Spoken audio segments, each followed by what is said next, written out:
You're saying sometimes, this is what you're saying, sometimes the Bible talks about God's will as something that's predestined and fixed. On the other hand, if you say, now, should I go into the ministry? And, of course, right away the question is, well, you'd have to find out, is it God's will if I go into the ministry? Well, but if God's will is fixed, what's the use of trying to find God's will? That's why you want me to answer that. Yes, I know. I'm sorry. When I phrased the question, I didn't mean to make you answer it. I was just repeating the question. Sorry. If you had, though, I would have been very happy. I would have written it down and made $1 million. Because I'm not going to be able to answer that exactly. What happens is that there is two ways the word will is used. In fact, there actually are there's two Greek words that are usually both translated will, and that is a little bit confusing. First of all, there's God's, there is His secret will, okay? And His secret will has to do with the plan. So, for example, the best example is, the easiest one is it was God's will in His secret plan for Judas to betray Jesus.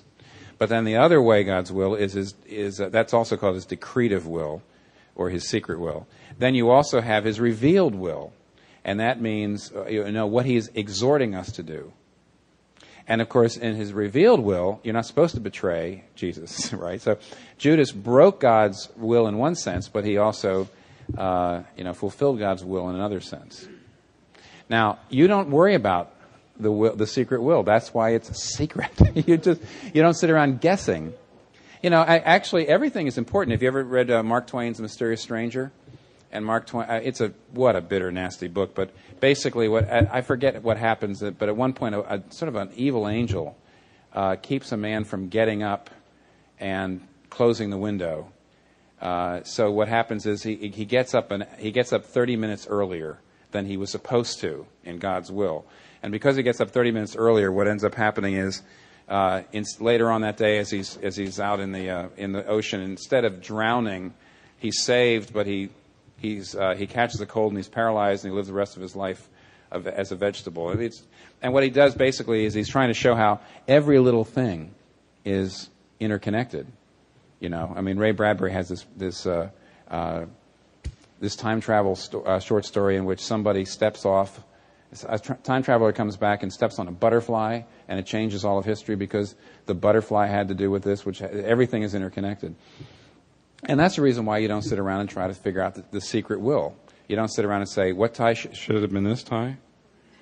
I went after it, and listen, if everything is interconnected, I should have said, honey, this morning, I don't know which tie I should wear. What if I should be wearing the blue tie?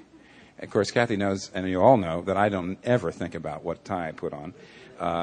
And so you don't think about that. Instead, you try to say, what is God exhorting me to do? Now, He's exhorting me to use my gifts. If you're going to go into the ministry, you say, has God given me the gifts and the opportunity? So what do? You consult your heart.